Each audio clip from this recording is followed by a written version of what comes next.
Aziz tomoshabinlar, eslatib o'tamiz, siz O'zbekiston 24 informatsion telekanalida O'zbekiston vaqti bilan dasturini tomosha qilyapsiz. Endi esa e'tiboringizni Buxoroga qaratamiz. U yerda tabiatning sirli va hayratlanarli olami yashiringan. Xuddi shunday, Buxoroda qishda ham yozdek yashil, tropik hududlardek ajoyib bir hudud, ya'ni bog' bor. Bilarmidingiz? Ekobog'. Ekobog' xuddi shunday. U yerda mingdan ortiq o'simlik turlari, hattoki ekzotik daraxtlar ko'zingizni quvontiradi. Juda yaxshi. Unday bo'lsa, keling, hozir birgalikda mana shu ekobog'ga sayohat qilsak. Albatta, marhamat.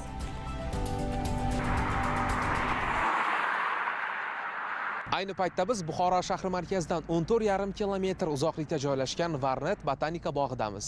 Bu bog'ni siz respublikaning boshqa bir hududlarida uchratmaysiz. Nega bunday deyotganimni esa ichkariga kirgandan so'ng ko'rib amin bo'lasiz. Ma'lumot uchun ayni paytda Buxoro viloyatida havo harorati 0 darajani ko'rsatmoqda. Lekin botanika bog'ida esa muhit va ko'rinish umuman boshqacha. Qani ketdik.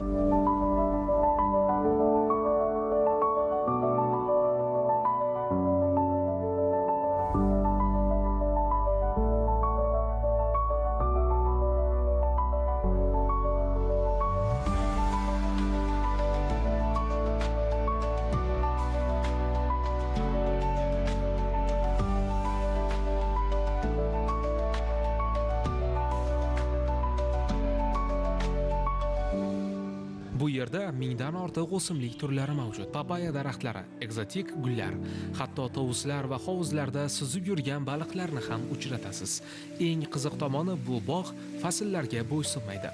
Qishda ham yozdek yashil, bahoriy havoda esa yanada jozibali. O'zingizni xuddi tropik mamlakatlarga tushib qolgandek his qilasiz.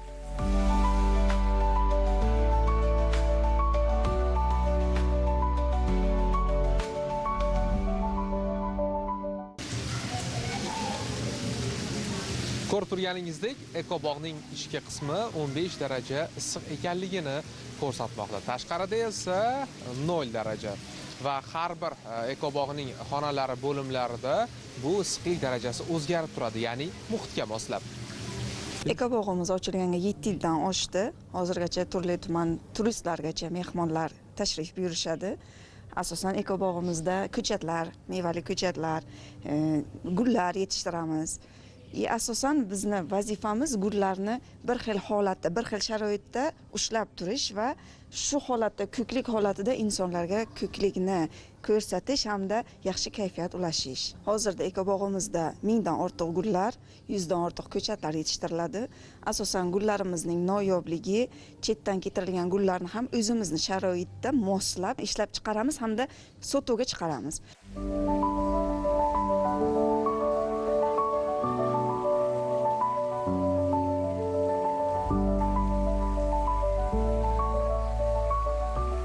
Ajoyib, o'zbekona so'ri. Oldingizda esa papaya daraxti va u meva solib turibdi. Qushlar uchib yuribdi, suvning shildirab oqishi. Bir qarashda chiroyli manzara va savol tug'iladi. Qanday qilib 4 faslda bunday chiroyli muhitni saqlab turish mumkin?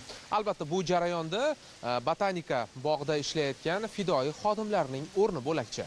Issiq havoda ham, sovuq havoda ham bir xil mo'tadil haroratni saqlab qoladi. Shuning uchun ham papayalar bizning sharoitda o'sadi hamda meva beradi. Parvarishlash etabi asosan bizni vazifamiz gulni urug'dan to nimagacha, bu o'simlik holatda keltirguncha biz yetishtiramiz. Undan keyin o'sha sotuv bo'limiga boshqaga uzatamizda, keyin olgan kishining o'zi yog'ini davom ettiradi. Haftada 2-3 marta sug'oriladi.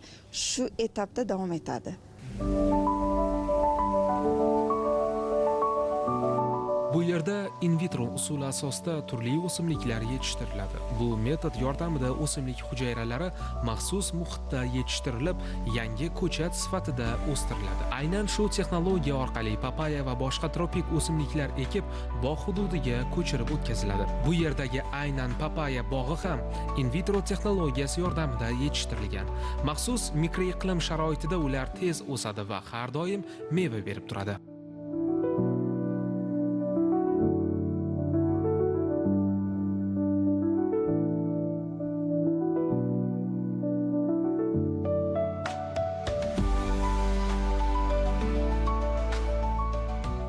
siz bu manzaralarni ko'rib Indoneziya yoki Braziliyaning bog'lari deb o'ylayotgan bo'lsangiz kerak. Yo'q, bu O'zbekistonda Buxoro viloyatida joylashgan Varnet botanika bog'ining ichki ko'rinishi hisoblanadi. Albatta, 4 faslda ham bir xil ko'rinish taqdim etadigan ushbu bog'ni siz O'zbekistonda analogini uchratmaysiz. Varnet eko bog'i nafaqat o'simliklar olami, balki hayvonot dunyosi bilan ham ajralib turadi. Bu yerda shaffof hovuzlarda turli xil baliqlarni uchratish mumkin. Qushlarning ovozi, yashil daraxtlar va gulzorlar bularning barchasi mehmonlarga tabiat qo'ynida dam olish imkoniyatini taqdim etadi.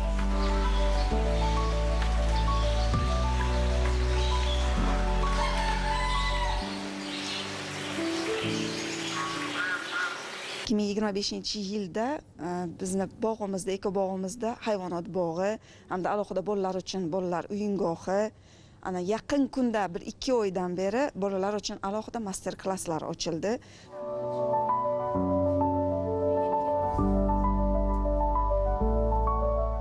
Mehmonlar uchun ovqatlanish zonalari ham mavjud. Bu faqatgina dam olish uchun emas, balki ularni tabiatga yaqinlashtirish va o'simlik hamda hayvonlarga mehr uyg'otish uchun ham muhim. Bugungi kunda bu bog' nafaqat ilmiy tadqiqot markazi, balki sayyohlar va tabiat ixlosmandlari uchun ham jozibador maskanga aylanib ulgurgan. Qarindoshlarimiz shu yerda yashaydi. Biz aylanishga kelib, chiroyli joylar ekan, dam olish joylari. Bu hayvonot bog'lari ham juda chiroyli. Mazza qilib dam olib ketsa bo'ladigan joy ekanda. Bananlarni hayotda umuman tabiiy ravishda o'sganlarni hech ko'rmaganman. Papayalar birinchi marta ko'rishim. Buxoroning o'zida tropik iqlimni his qilish mumkin deb kim ham o'ylagan edi. Ammo Varnet ekologik bog'i bu tasavvurni haqiqatga aylantirdi. Bu joy tabiat bilan uyg'unlikda dam olish, ekotizim go'zalliklaridan zavqlanish va shunchaki unutilmas taassurot olish uchun ideal maskan. Agar siz tabiat bilan uyg'unlikni his qilishni istasangiz, albatta bog'ga tashrif buyuring.